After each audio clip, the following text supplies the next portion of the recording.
Selamat pagi Bapak dan Ibu, puji Tuhan kita pada pagi hari ini dapat berkumpul bersama-sama kembali untuk merenungkan firman Tuhan melalui saat teduh kita pada pagi hari ini, mengucap syukur kalau kita semua dalam keadaan yang sehat.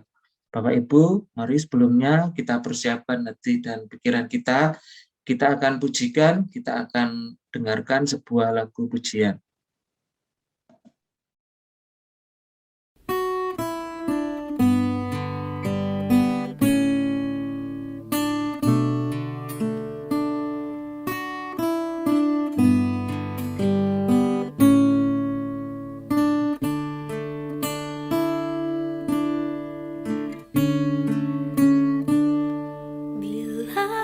Izinkan sesuatu terjadi.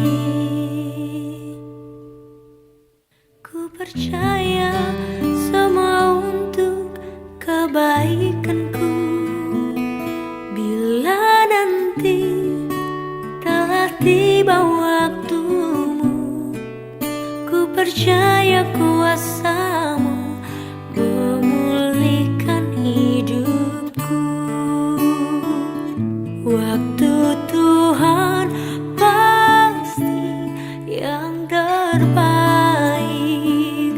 walau kadang tak mudah dimengerti.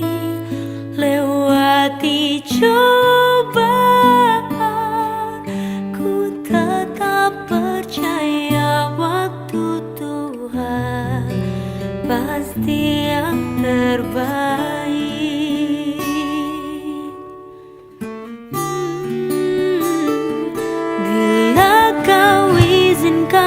Sesuatu terjadi, ku percaya semua untuk kebaikanku. Bila nanti telah tiba waktumu, ku percaya kuasa-Mu memulihkan hidupku. Waktu Tuhan pasti yang terbaik, walau kadang tak mudah dimengerti. Lewati cobaan, ku tetap percaya waktu Tuhan pasti yang terbaik.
Pasti yang terbaik.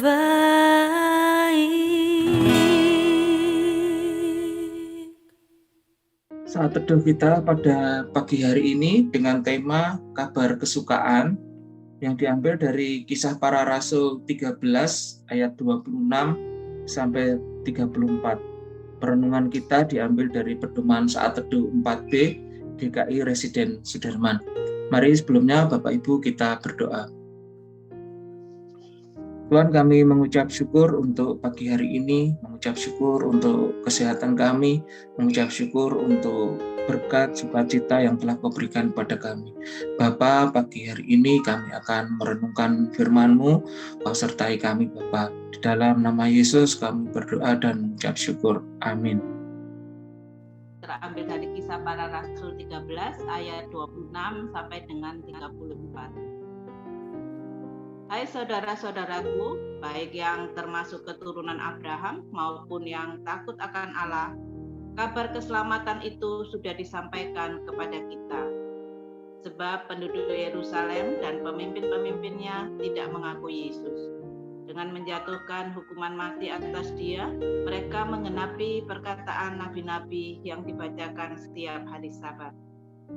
Dan meskipun mereka tidak menemukan sesuatu yang dapat menjadi alasan untuk hukuman mati itu, namun mereka telah meminta kepada Pilatus supaya ia dibunuh. Dan setelah mereka menggenapi segala sesuatu yang ada tertulis tentang Dia, mereka menurunkan Dia dari kayu salib, lalu membaringkannya di dalam kubur.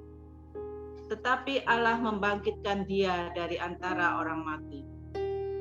Dan selama beberapa waktu Ia menampakkan diri kepada mereka yang mengikuti Dia dari Galilea ke Yerusalem. Mereka itulah yang sekarang menjadi saksinya bagi umat ini. Dan kami sekarang memberitakan kabar kesukaan kepada kamu, yaitu bahwa Injil yang diberikan kepada nenek moyang kita telah digenapi Allah kepada kita, keturunan mereka, dan membangkitkan Yesus seperti ada tertulis dalam Mazmur kedua. Anakku engkau, aku telah memperanakan engkau pada hari ini. Allah telah membangkitkan Dia dari antara orang mati, dan Ia tidak akan diserahkan kembali kepada kebinasaan. Hal itu dinyatakan oleh Tuhan dalam firman ini.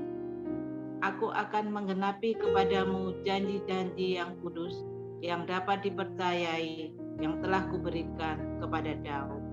Demikian firman Tuhan. Terima kasih Bu Yohana. Bapak Ibu yang dikasihi oleh Tuhan, salah satu dampak perkembangan teknologi di bidang komunikasi dan informasi adalah maraknya hoax atau berita bohong yang mudah beredar di media sosial sehingga bisa meresahkan dan menyesatkan masyarakat. Sulit membedakan mana berita yang benar dan palsu.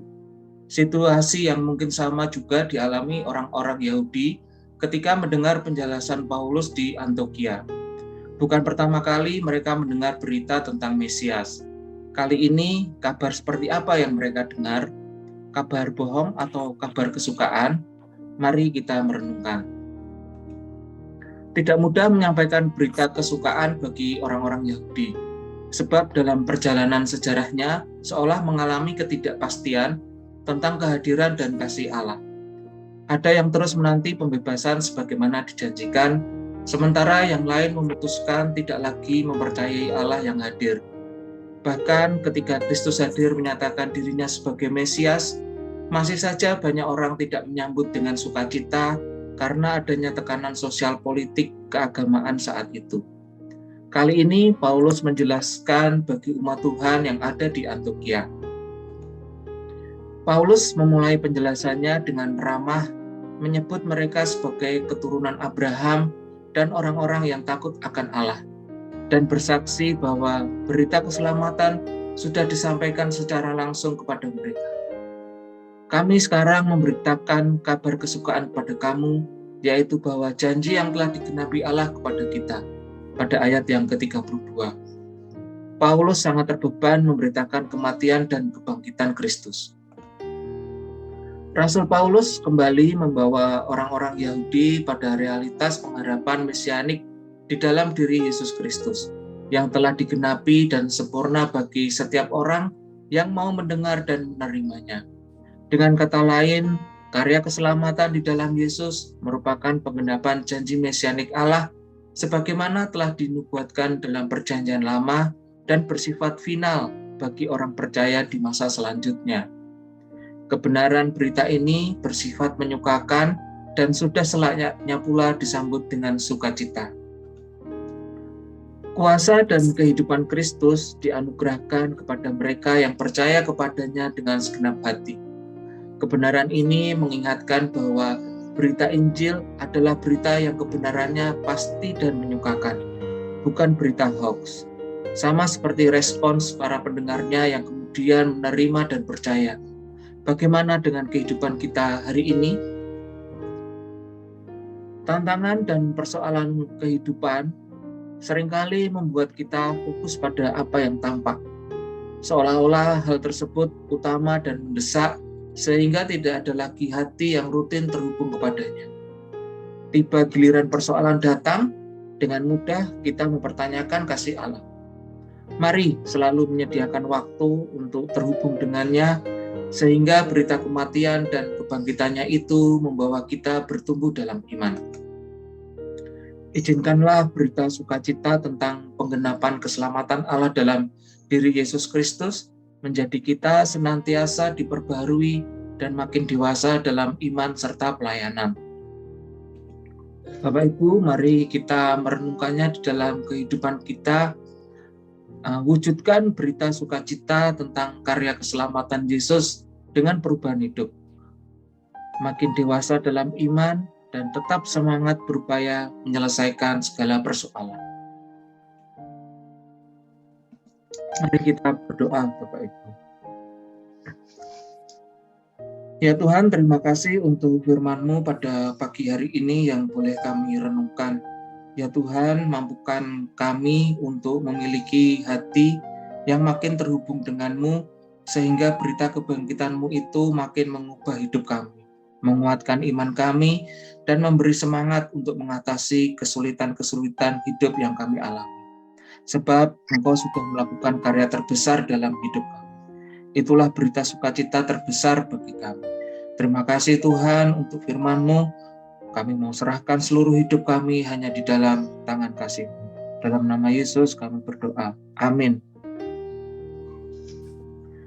Bapak, Ibu, dan Saudara, mari kita menindaklanjuti perenungan kita pagi hari ini dengan memberitakan kabar sukacita dengan menjadi saksi kepada banyak orang di sekitar kita. Kita mulai dari lingkungan terdekat kita mulai dari keluarga kita mulai dari lingkungan di sekitar rumah kita, bahkan kita mulai juga dari teman-teman sekerja kita. Kita mau melakukan perkataan yang memberi semangat dan tindakan untuk berbagi. Tetap semangat untuk melayani Tuhan. Terima kasih pada pagi hari ini. Tuhan Yesus memberkati.